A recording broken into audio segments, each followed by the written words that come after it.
계산적으로는 오늘 굉장히 태풍 한남루라는 태풍이 올라오는데 옛날에 신용급 태풍 2배를 합친 정도 오니까 굉장히 강할 것이다. 그래가지고 지금 제주도 일부에서는 폭풍이 불고 바람이 너무 세서 사람들이 움직이지 못한다. 그것이 이제 마라도라는 요새 섬에서 움직이었죠. 그리고 우리에게도 주의 성령께서 나는 얼마나 함께 하셔서 하나님께서 은혜를 주셔서 오늘 이렇게 비가 아마 12시쯤 온다고 되는데 오지 않을지는 모르겠어요. 와야 오는 거지. 우리 이제 하나님 은혜다 이렇게 생각하시고 오늘도 예배드릴 줄로 있습니다. 오늘 말씀에서 예수님께서 하늘에서 이 땅에 오셨죠. 원래는 예수님은 하나님의 본체시고 하늘에서 계시는 분이시고 이 땅에 살만한 분이 아니시고요. 그리고 땅에 어울리는 분도 아니세요. 원래는 하늘의 주인이시고 하늘에 적합한 예수님이시고 그런데 그러한 모든 올트를 하시고 모든 권리나 자격도 다 내려놓으시고 이 땅에 오셨습니다. 이 땅에 오신 목적이 있습니다. 예수님은 아무런 목적 없이 이 땅에 오셨겠고요. 목적이 있어요. 목적이 있어서 이 땅에 오셔서 어느 가정을 찾아가세요. 왜냐하면 목적 때문에 어느 가정을 찾아가는데 그 가정이 나사로의 가정이고 거기는 마리아 이렇게 세 남매가 이렇게 사는 가정이 그 집으로 주인이 찾아가신 거예요. 왜 그럴까요? 예수님은 특별히 그 가정을 지정하시고 그 가정에 깊이 개입하시고 그 가정에 뭐 필요한 것이 있으면 공급하시고 그 삼남매를 가르치기도 하시고 양육하시고 먹을 것도 주시고 주님이 그 집에 오셔서 어떻게 보면 부모 역할을 하시는 거예요. 사실 그 나사로의 가정은 이제 성경의 기록을 보면 세 남매의 기록이 잘 되는데 그들의 부모님에 대한 기록은 전혀 없어요. 그리고 부모님에 대한 기록이 없는 거 보니까 두 가지로 가상하시고 첫째는 부모님이 들어가셨다. 그래서 삼남매가 도와주는 사람. 이렇게 볼 수 있도록 설사 부모님이 따라서 성경에 단 한 줄도 나오지 않는 것을 보니까 부모님의 역할을 잘 할 수 없는 인물이 아니었을까. 그러니까 어차피 이게 부모가 있으나 없으나 고아와 같은 삶을 사는 것이 이렇게 볼 수 있습니다. 그리고 후자는 전자보다 훨씬 더 타당합니다. 아예 부모가 일찍 돌아가셔도 이 삼남매가 고아로 자랐었지 않았을까. 왜냐하면 예수님께서 그 가정에 아주 치열한 관심을 가졌거든요. 그리고 그 가정을 주님이 찾아가셔서 삼남매를 구원하지. 예수님을 믿는 믿음이 충만하게 해주셨어요. 그들의 믿음이 얼마나 신실한지 몰라요. 그리고 삼남매의 집으로 예수님을 모셨어요. 예수님을 모셨는데요. 예수님을 모셨는데 보니까 삼남매는 그러니까 예수님 관심이 이 가정이고 예수님의 목적이 있어요. 원하는 하늘에서 이 땅에 내려오신 목적이 고아를 아들로 삼으시는 목적이기 때문에 그의 부모가 되어도 그게 목적이라는 거예요. 주님이 참 목적이 어쩌면 이렇게 선할 수 있습니다. 너무 선하시잖아요. 목적이 고아를 찾아가서 고아의 부모가 되기 위해서 하늘에서 이 땅에 오셨다. 대단하지 않습니까? 이런 분이 어디 있습니까?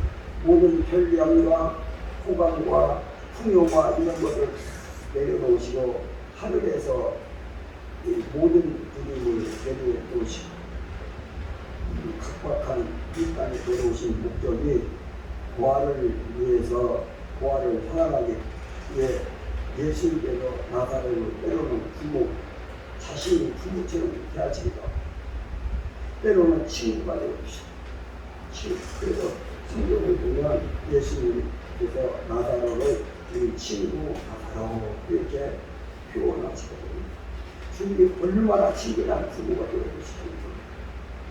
주님은 이렇게 미인이시고 진리시고 바르시고 인격적이시고 사랑의 하나님이시고.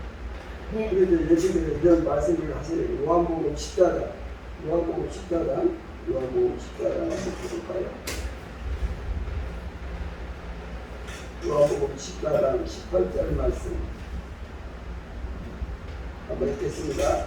내가 너희를 고와 같이 버려두지 아니하고 너희에게 오리라. 주님은 말입니다. 고와 같이 버려두는 것이 너무 고통스럽게 생각을 하세요. 고아가 있어요. 그런데 그 고아를 그대로 내버려 두는 것이 너무 고통이다.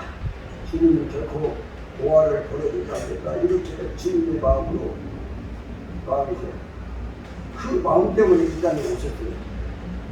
그들에게 아버지가 되어주시는 아버지를 만들어주려고 그들을 아들로 삼아주려고 예수께서 오셨습니다.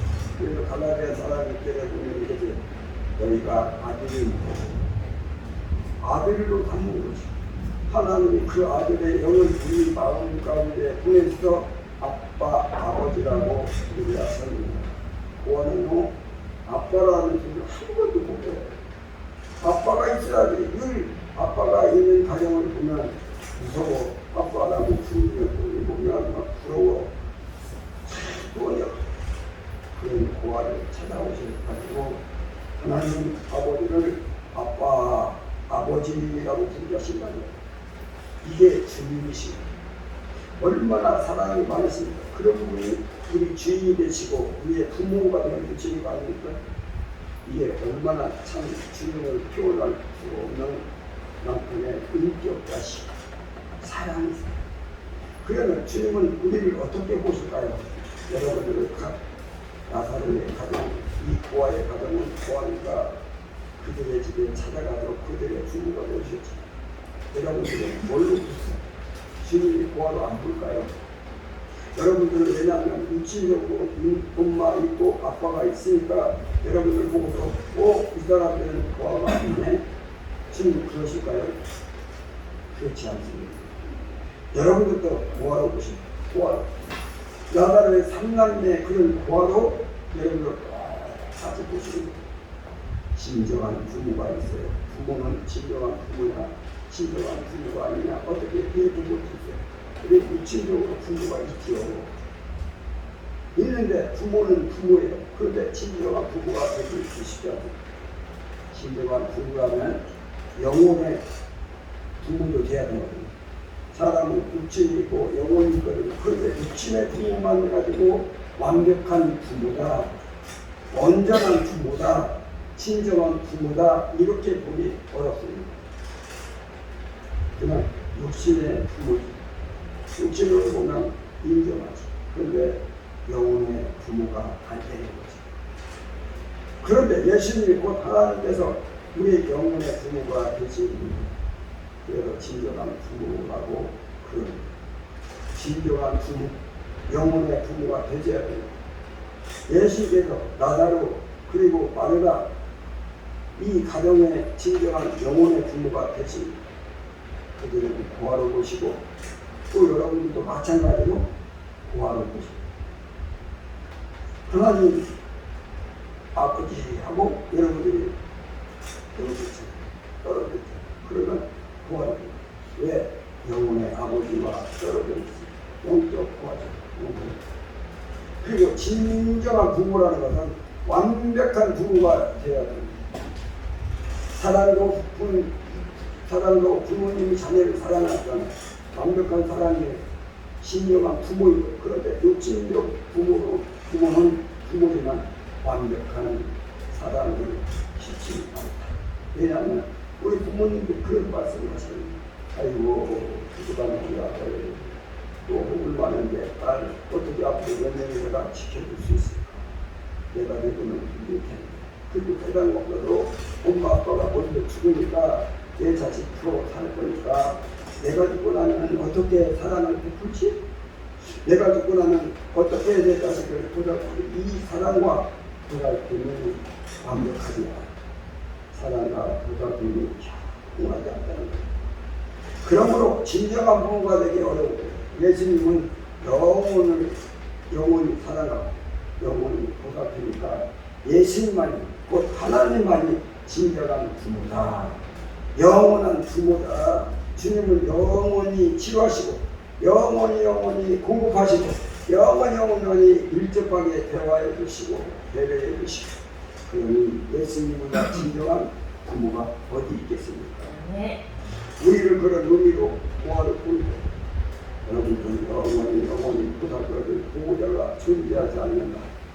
영원히 사랑을 베풀고 영원히 필요한 것을 공급하고 영원히 간겁게 하고 영원히 지혜롭게 하고 영원히 치료해줄 그러한 보호자 그런 진정한 부모가 여러분들에게 없었는데 그런데 주님이 하늘에서 이 땅에 오셔서 여러분에게 부모가 되어주시고 우리를 구하러 오시고 우리를 구하러 오니까 참 감사한 일이잖아요. 우리를 구하러 안고 오신다면 큰일이겠지. 우리의 부모님이 되어주지 않는데 예수님 여러분에게 영원히 부모가 되어 주십니다. 네. 예수님께서 이 땅에 오신 이유는 보아를 아들이 되게 하려 하십니다. 그러나 예수님은 보아를 아들이 되게 하신다. 보아를 아들이 되게 하신다. 예수님은 보아를 아들이 되게 하신다. 예수님은 보아를 아들이 되게 하신다.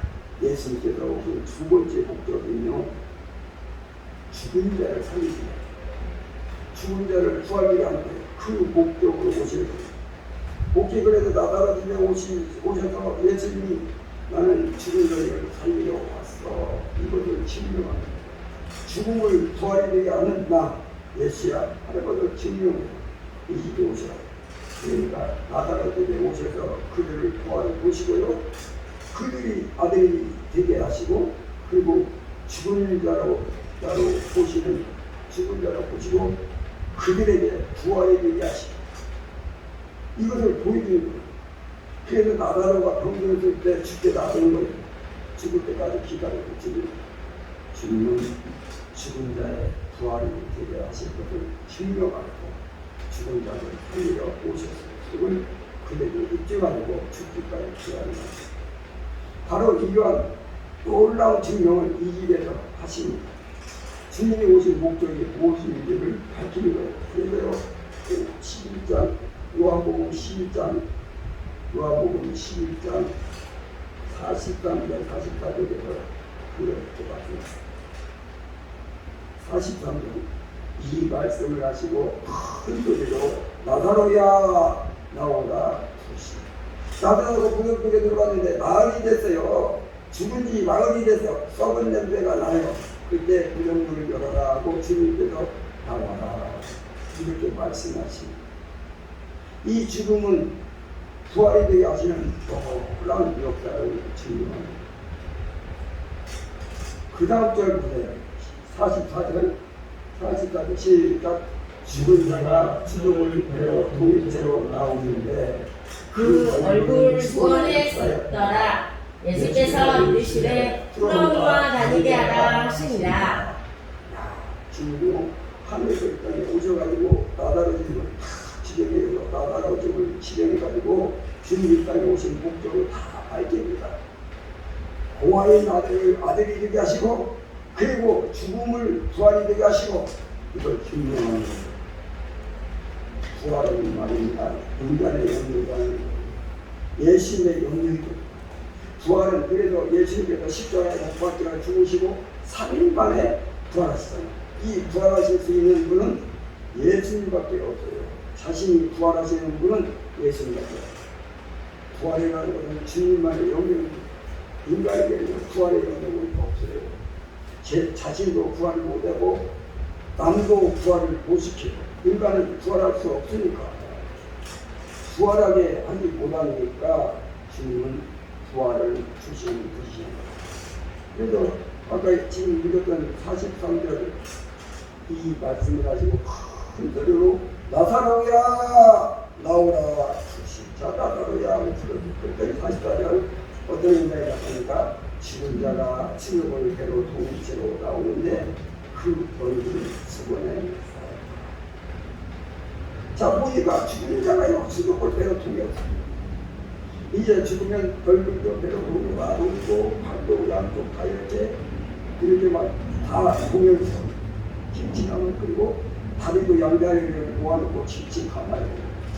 그런 죽은 분들 이렇게 사람들 죽으면 뭐하요? 염하잖아요. 염할 때 제가 여러 번 가보니까 발도 다 보고 있어요. 그럴 수 없어요. 살아났다더라도 보고도 나올 수가 없어요. 거릴 수가 없어요. 깨어나다도 살아났다도 나오기도 하는데, 그러니까 얼굴을 수건에 사야지 꽁꽁 묶인 채로 무덤문을 나왔다. 그 후에 예수께서 이르시되 수호와 다르잖아. 밖에 사람, 무덤 밖에 사람도 있어요. 그 사람들은 무덤 안으로 들어간다고. 그러나 밖에서 기다리고. 그런데 나가다가 동인체로 무덤에서 나와 1차로 그런 다음에 사람들이 가까이 가가지고 풀어가지고 하는데, 이 말을 못하면 죽은 자를 살리는 것은 오직 예수님이 하시고 무덤에서 나오게 하는 데까지 주님이 하신다는 거예요. 인간이 하는 게 아니고 나사다가 걸어 나오게 하는 게 아니고 예수님이 죽은 자에게 생명을 불어넣으시고 그리고 나서 무덤 앞에서 나오기까지 주님이 하시는 거예요. 그러니까 동일제로 나와야 되는 거죠. 주님은 보살칠 일이 없어요. 동일제로 그냥 나오게까지도 하시는 분이시라는 거예요. 그러니 부활은 죽은 자에게 생명을 불어넣는 것이고, 부활은 무덤 밖에 나오는 것을 말하거든요. 생명을 얻고 무덤 밖으로 나오는 그 영역은 오직 주님이 하신다. 인간은 0.1% 계획이 안 돼요. 거기에는 부활은요, 오직 예수 그리스도의 영역임을 밝히는 거예요. 그때 무덤 밖에서 사람들이 구경하고 많은 사람들이 모였어요. 아니, 그런 게 아니, 칙칙하는데 나오는 거야. 깜짝 놀랐어요. 야, 여기 부활은 예수님이시다. 예수님이 부활을 주시는구나. 이거 그냥 확실하게 증명해 주시는 거예요. 여러분, 부활은요, 무덤에 나온 거는 오직 예수님만 영역이로 믿습니다. 예수님 부활을 주시는 분이고 믿습니다. 자, 예수님께서 이 땅에 오신 이유는요, 죽음을 부활되게 하시기 위해서 이 나라들에 오셔서 이걸 증명하셨습니다. 그리고 예수님 자신을 말하기를 자신이 나는 부활이다. 나는 그들에게 친히 말씀하셨는데 예전에 보니까 25절에 끊었어요. 12장 25절에. 25절 시작. 예수께서 이르시되 나는 부활이요 생명이니 나를 믿는 자는 죽어도 살겠고 26절 우리 따라서 나를 믿는 자는 영원히 죽지 아니하리니 이것을 내가 믿느냐. 이것을 믿는 자는 주님의 부활을 주실 줄로 믿습니다. 예배드린 우리 모든 성도님들은 이것을 믿는 줄 믿습니다. 그리고 여러분의 영이 이미 부활이 된 줄로 믿습니다. 그리고 재림 때 몸도 구할 줄로 믿습니다. 저를 따라갑니다. 예수님은 죽음을 부활이 되게 하신다. 죽음을 부활하게 하신다. 예수님은 죽음을 부활이 되게 하신다. 예수님은 죽음을 부활이 되게 하신다. 나사로의 집에 특별히 오셔서 첫째 부활을 아들이 되게 하시고 그리고 죽음을 부활이 되게 하시고 그리고 마지막에 세 번째 하시는 일이 있습니다. 이게 뭐냐면 마태복음 26장, 아까 마태복음 26장을 같이 돌아가서 보면요, 마태복음 26장, 이게 아까 읽었던 것처럼 26장 12절 13절입니다. 12절 13절 12절에서 뭐라고 합니까? 이 여자가 예수님의 장례를 내 장례를 위한 것이 이게 뭐냐면 이 3남매 중에서 제일 막내 마리아가 예수님의 몸에 향유를 줬어요. 이 향유가 굉장히 비싸거든요. 그러니까 옆에 있던 가룟자가 예수를 팔았던 가룟자가 이 마리아에게 말하는 아니 비싼 향유를 왜 예수님께 붓는 거야? 그걸 팔아가지고 가난한 사람을 도와줘야지. 아니 왜 이렇게 예수님을 이렇게 주고 포기하는 거야? 이렇게 묻는 거예요.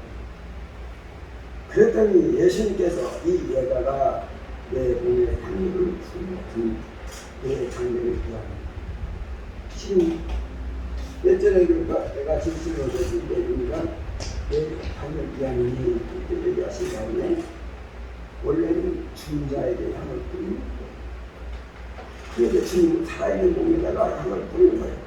이미 죽은 것을 예고하시고 그 향을 뿌리는 것을 주님이 해석하시고 이 마리아가 나에게 향을 뿌리는 것은 내 장면을 위하여 듣는 것이다. 이렇게 해석을 해주셨어요. 13절 말씀 같이 있습니다. 시리니까 내가 진실로 너희에게 유능히 온 천하에 어디서든지 이 복음이 전파되는 곳에서 이 여자가 하나님도 말하여 그를 기억하라 하십니다. 아멘. 야, 오늘 마리아가 양을 부은 것을 기억하겠다.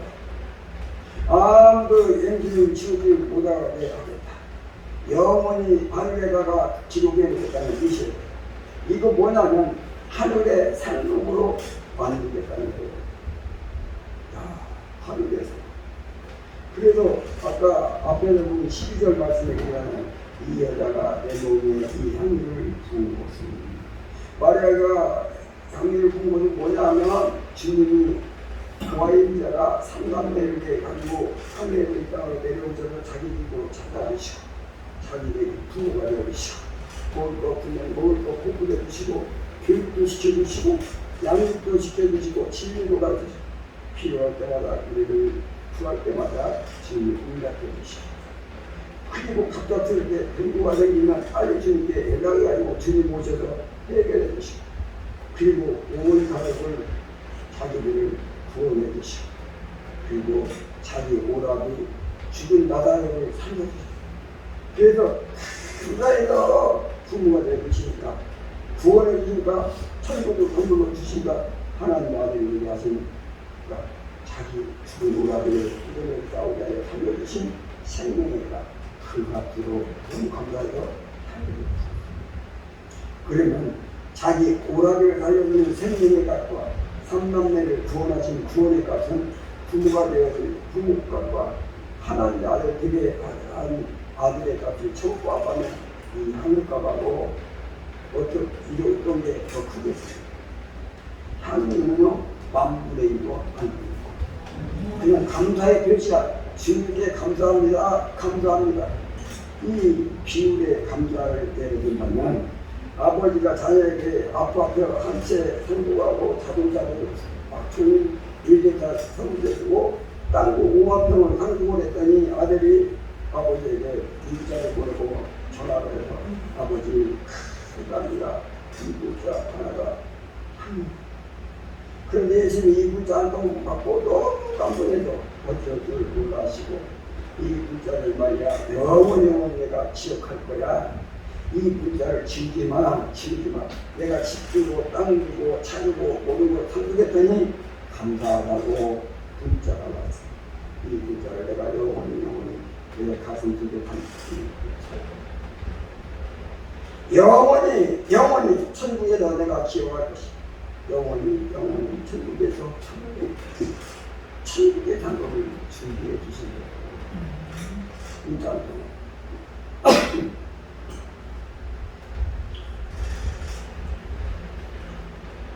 참 주님의 사랑은 끝이야.